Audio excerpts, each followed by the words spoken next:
What's up, guys? Awesome back here with another video. My voice is going to change in this video. My allergies is acting up. I'm basically talking out of this nostril. I got my finger on the side of my nose, not up in my nose. So, I'll be sniffing a lot and stuff like that. Sorry if the audio ain't all that great. I'm doing the best I can with what I have. I've been taking Claritin, trying to get my head cleared up and everything. But it just ain't happening. Alright, couple of things to kick off the video. Um, I did get me a PS4. No, I meant no more Xbox. I do have my Xbox 360. Big shout out to Addison Smith. Thank you for giving me that Xbox 360. Now I just can't find my game. Also, big shout out to you again for helping me throughout everything you have in the past. Um, Big shout out to you if you are watching this. But she gave me that. I bought some games for it. I ain't really played it. I'm kind of looking for 1 to 3 specific games for it. So that's that. But my Xbox One, no more. Bye bye. PS4 time. Um, we did get a PS4, traded out the Xbox. My 100 mile an hour rain jacket. Touch on it. Okay, so I ordered it April 10th. Well, April 11th, I got a notification it had been shipped out. It's ready to rock and roll. It's coming to my door. Well, April 14th, I get another email saying, hey, it should be at your door. Well, it wasn't there. I waited until April 21st. No rain jacket. So I call. They tell me to call this one. They tell me to call that one. They tell me to call this one and that one. So it's basically like I'm playing a game of connect the dots. So nonetheless, went to one FedEx location. They told me to go to another. Then went to it. They told me to go to Sudden. We got there. Couldn't halfway get in there. Finally got the goods, folks. I got my black and red 100 mile an hour Bass Pro rain jacket. And it is waterproof. Like, that thing is unbelievable. If y'all want to see some contents on it, some reviews on it, let me know down there in the comments. I will be for sure to do a video on that if that is what y'all want to see. But, kicking off today's video, update on Laurel Lake fishing and just fishing in general. Woods Creek Lake, fish still up shallow, so I've heard. I ain't been on it. I don't know nothing about it. I don't really like giving feed out until I go on it, try it, and catch them. If I don't catch them, I'll give you feedback on what I could have done, what I should have done, what I did, and stuff like that. But update on Laurel. Fishing very, very tough. I know people going out there and killing them, catching 18, 26 a day. It just ain't happening for me. Me and Josh went out there yesterday, which was Friday. Yeah, I tested out my rain jacket yesterday. Well, got into a little bit of bad weather and stuff. Nothing too crazy though. But we had 7, 8 fish with 2 keepers. One was like a 12 1/8 inch Kentucky spotted bass. The other, literally, the trolling motor was almost dead. So we was kind of just riding around, and we went in this spot, and I'm just like, hey, that looks good. We need to spend the rest of the battery on this spot. Well, we fished a little cut.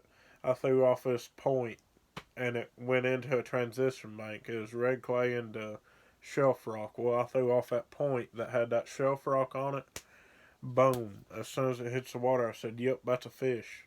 Set the hook. It's a 16-inch largemouth. That made our second keeper of the day. But we had roughly 3 pound, if that. But it was tough. It was a grind. What I noticed is your littler fish up shallow, and it is your bigger fish out deep. I don't know what it was. I don't know if this cold front pulled them off the bed or not, or if they're because they have pulled Laurel so bad. I'm not sure if their bed is actually up on the bank now, and they just decide to go back deep and start doing their thing, getting ready to feed up. I don't know.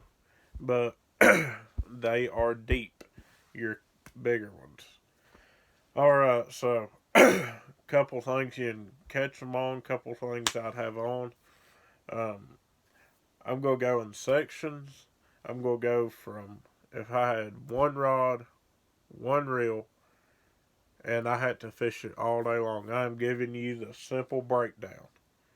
I'm going to tell you the line, the lure, the rod, the reel, everything. So grab your popcorn. It is going to be a long video, so buckle up. I would take me, and this will throw you off.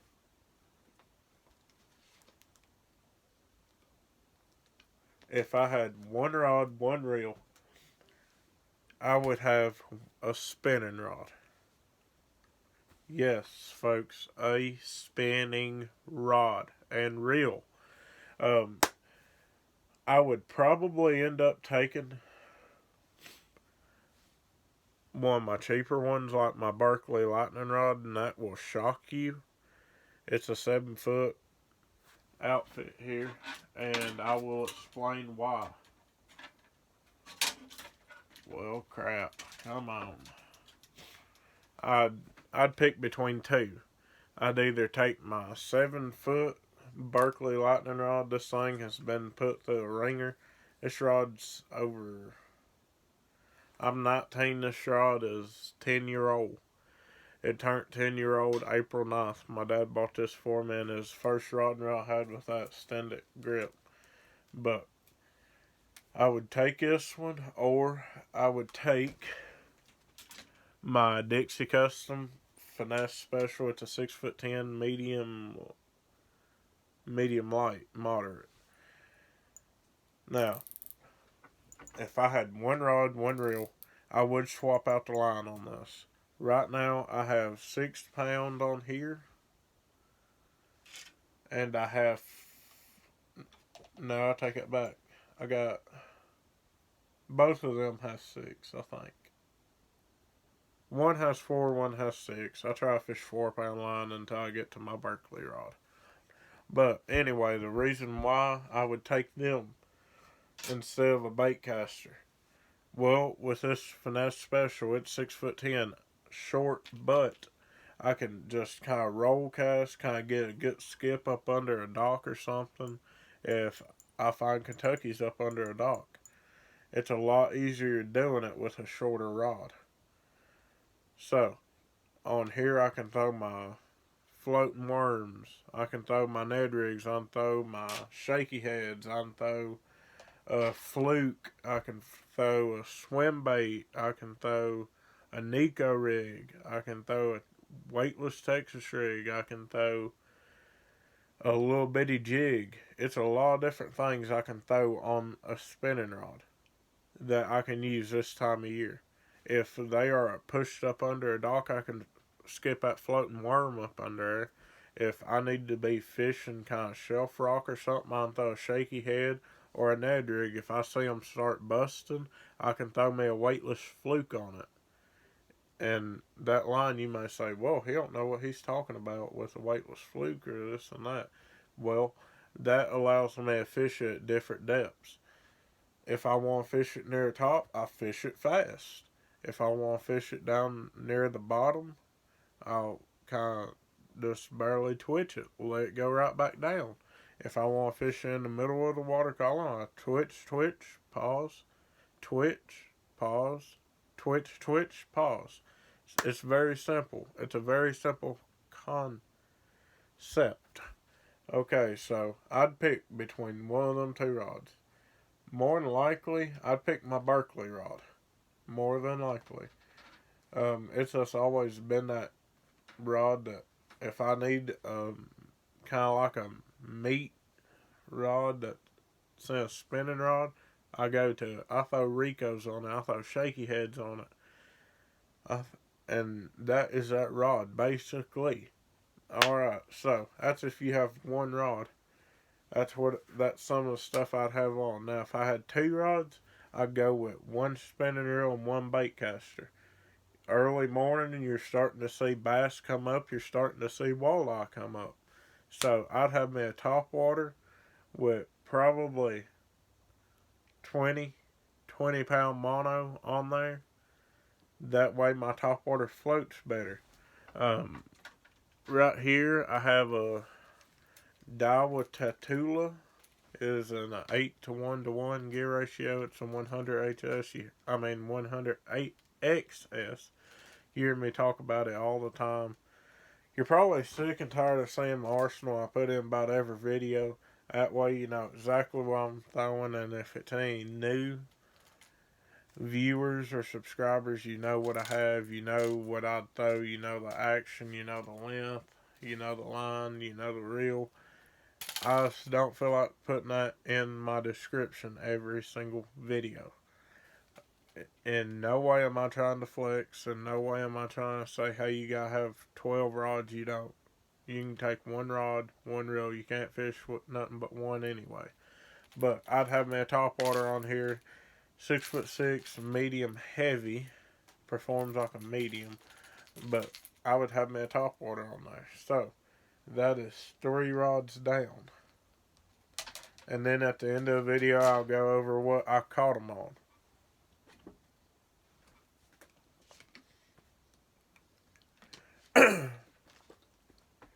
Alright, if I had to take another rod, it would probably be a spinning rod. I'd have me a top water, I'd have me a floating worm, and I'd have me an Ed rig. That's going to be my top 3, because that's going to cover me. That top water, I'll take it off, put me a weightless fluke on there if I need to. I'm trying to explain to y'all how to be versatile with taking less rods and stuff. Yeah, I take a lot of rods every time I go. That's a conveniency for me. But that is my top 3 that I'd have. Alright, so I'm going to explain what them fish is doing before I go over these other rods. That way it makes sense why I'm picking my rods so specifically and so funny. You have some pushed up shallow, you have some moved out deep, your bigger ones is out deep, and you're going to have some that's making that transition. They're coming out of them pockets, moving to the middle. You have some that's moving from your points, moving into the pocket in the middle. They are trying to find that deeper water. It wears them fish out spawning. Because if you set up, you swim, and then you have to guard 10 things a day, that's going to get to you. And them fish is also heavier than they usually are because of the eggs you're catching the females. So what I would try to do, I'd catch them females that's moving out deep or already deep, that's already spawned out. So that's why I'm picking them so funny, because I do very different stuff with the gear. Alright, so next one, maybe it's just one starving, like absolutely can't take it no more. Maybe it's one that's ended its spawn early and it's ready to chase, it's ready to eat, it's ready to feed up. I'm going to have a jig, hands down. It's either going to be a jig or a Carolina rig. It's going to be one of the two. But right here I have my Orange Crush jig. So I do have it. I have it on a 7'7" Dixie Custom meat stick. And you can check out TNJ Outdoors, I believe. Outdoor Adventures, that's it. That's my buddy Josh. Go check out his channel. And Trevor. But you can literally message Josh. When they put a meat stick on this rod, it's a meat stick. I set the hook, fish is flying out of the water. But nonetheless, I have it paired with a new reel y'all haven't seen that's in my arsenal now. It is not new. It's an older one. I bought it pre-owned. It reels smooth. It's just like a new reel. Has a little bit of boat rash, but you've seen them earlier on in my channel. Only the OGs will remember it. It's a Shimano Curado 200i. It is a 6:3-to-1 gear ratio. So, people say they ain't good for a jig. I fish whatever. I fish 5 to 1s on jig. Caught just as many fish. But, alright, so it's going to be 4 rods down. My next one is going to be just a A-rig. People say, hey, after spring and pre-spawn, don't throw an A-rig. They're crazy. I'll throw an A-rig up until probably the middle of May, maybe the end of May. And that's just simply because you can still catch them. And it's so fun. It is fun just launching this heavy bait full of wire out there. And it just go feeling like it's hung and you just rip our jaw off. That is so fun. But I have it, casting rod is a 711 and it is a heavy. And I'll tell you what, this rod needs to be an extra heavy. It will literally throw a half to a 2-ounce bait. I have it paired with a Daiwa Tatula SV. It's in an 8 1-to-1.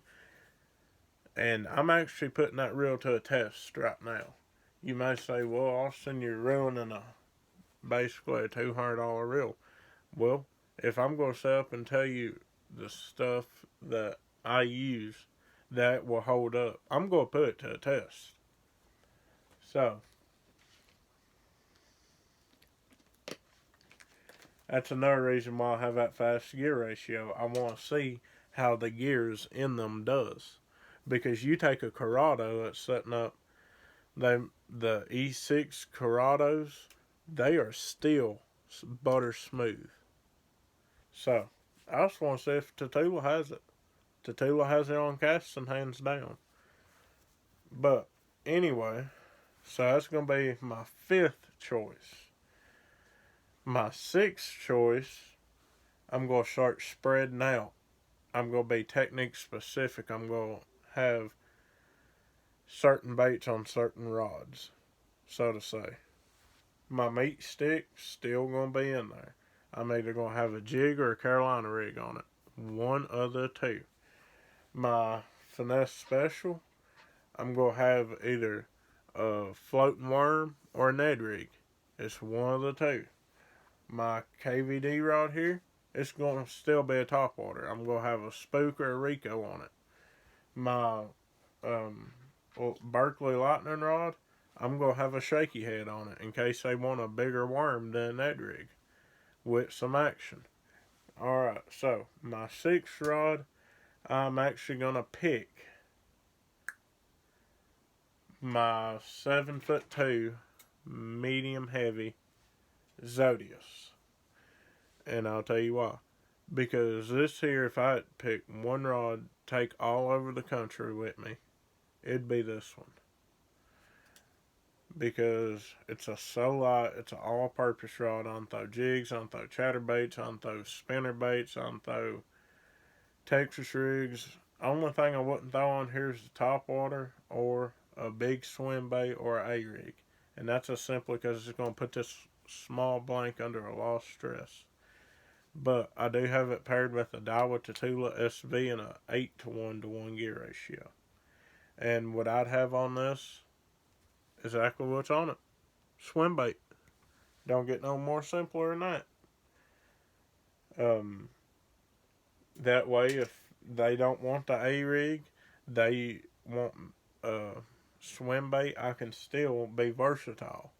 So I have my A-rig on one, have a swim bait on the other, and maybe it's one that's seen an A-rig. Well, I got that swim bait, something I ain't seen, a color or something. So, my 7th rod is going to be another bait caster. It's going to be a cranking rod. And that is simply because a reaction bite. If you get a lot of rain, your largemouth, they're going to be on some type of structure, either out deep or kind of shallow. Well, that crankbait, they find it. It moves, it puts off vibration and everything. It does just like that. That's why I do my hand like that. And they can key in on it. it's more of a reaction bite.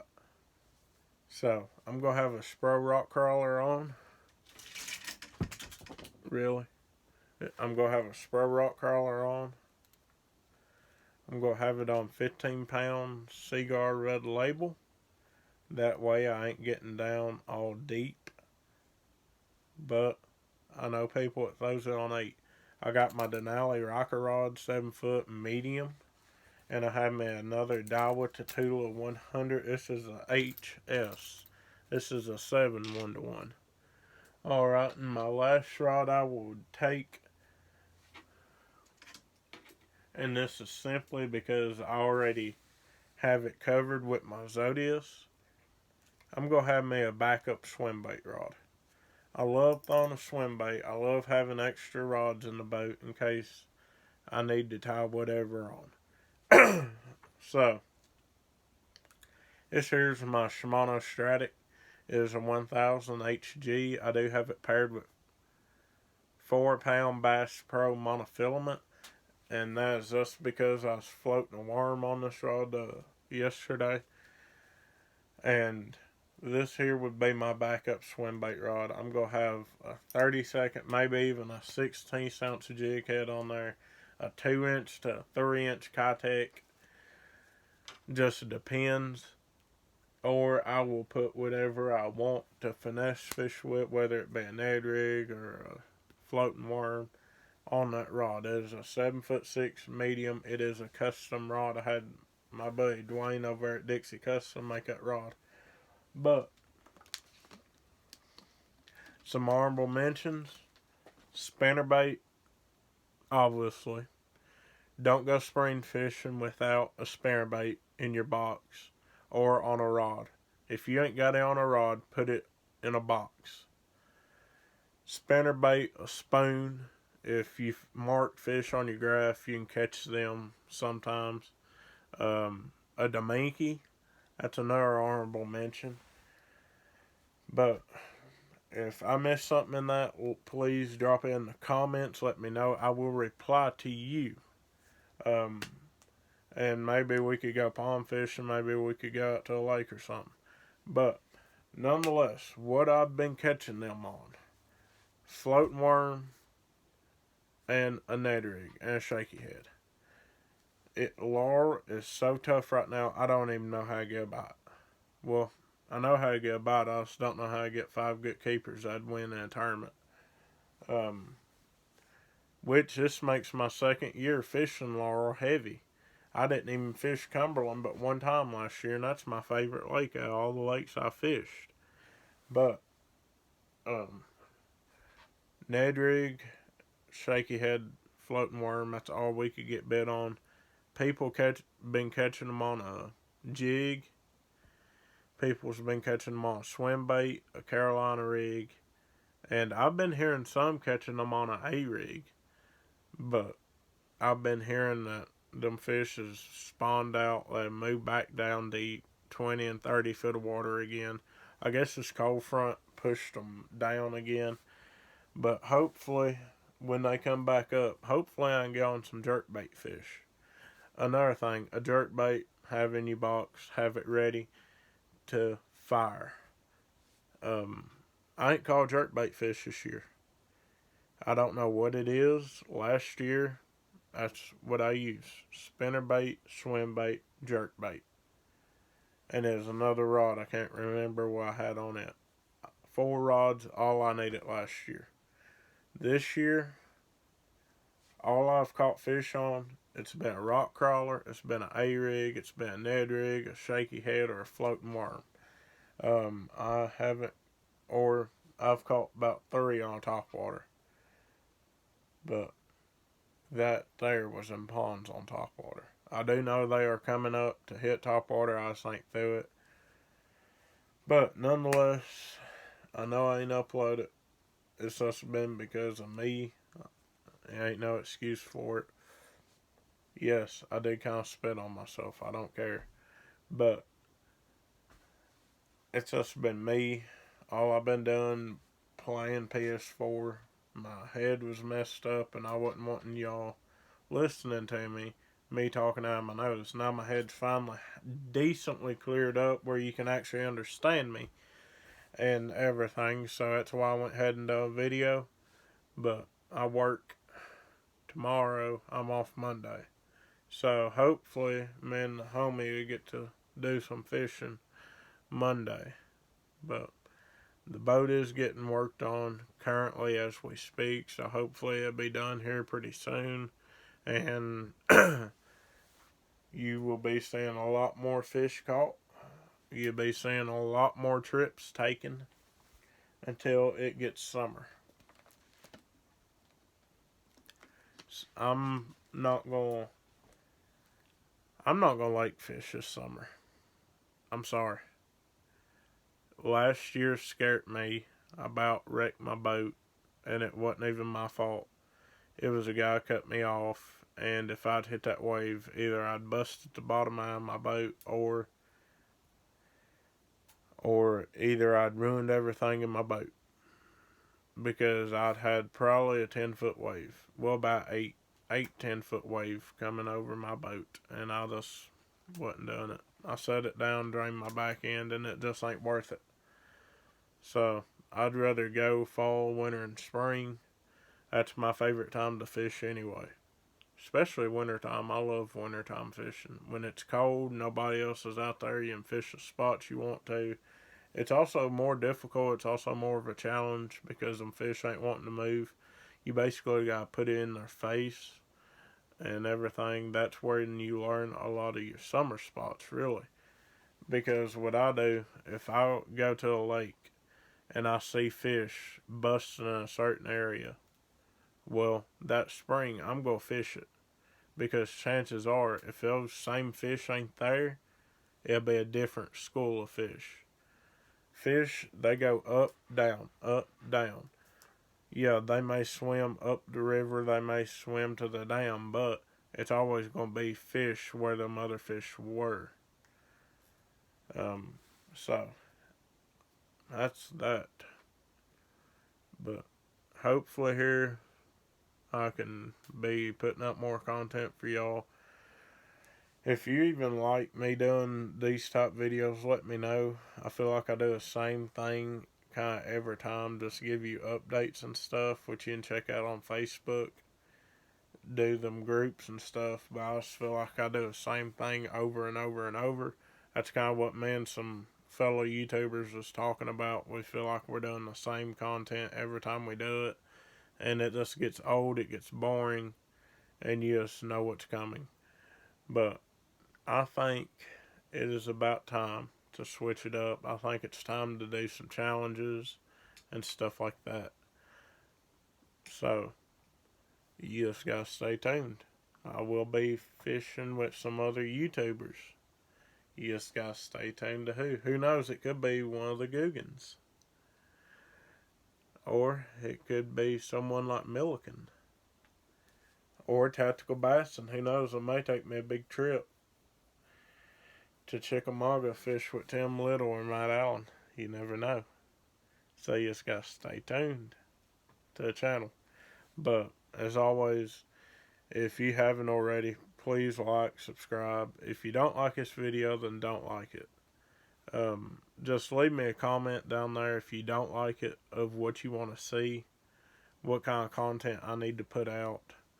If you want to see a real review, if you want to see a lure review, if you want to know my honest opinion about a bait company or certain baits, if you want to see what's in them totes, just let me know. But subscribe. It will be more content out there. You all help me know what to post and upload, so I listen to y'all. Your voice, your opinion, what you want to see matters to me. I know it's a lot of YouTubers that say, hey, drop me a comment in the comment box. Well, you drop it, they never reply to it. But I promise you, I will reply to it. And I will talk to you. So, leave me a comment. Let me know what you want to see. And also, I'm going to challenge y'all. Tell me what your PB is. Personal best. Bass. I'm curious to see. Mine's 6.5 pounds, but I'm just curious to see what y'all's are. Or just leave me something down there. It can be your favorite bait, your favorite line, your favorite reel, your favorite rod, something I missed, something you'd want to see. Just leave me a comment. Leave me something, at least. But thank y'all for watching this. Be sure to check out Dog Patch. Be sure to check out Saddlebrook. Be sure to check out Kurt Singer Sunrise Outfitters. Be sure to check out the Tackle Spot. And as always, if you need any swim bait heads or floating flies, be sure to let me know. I did get me another mold. That there will be in another video. You just got to stay tuned. As always, folks, give God all the glory. Be safe. Have fun. Have a good day. And I am out.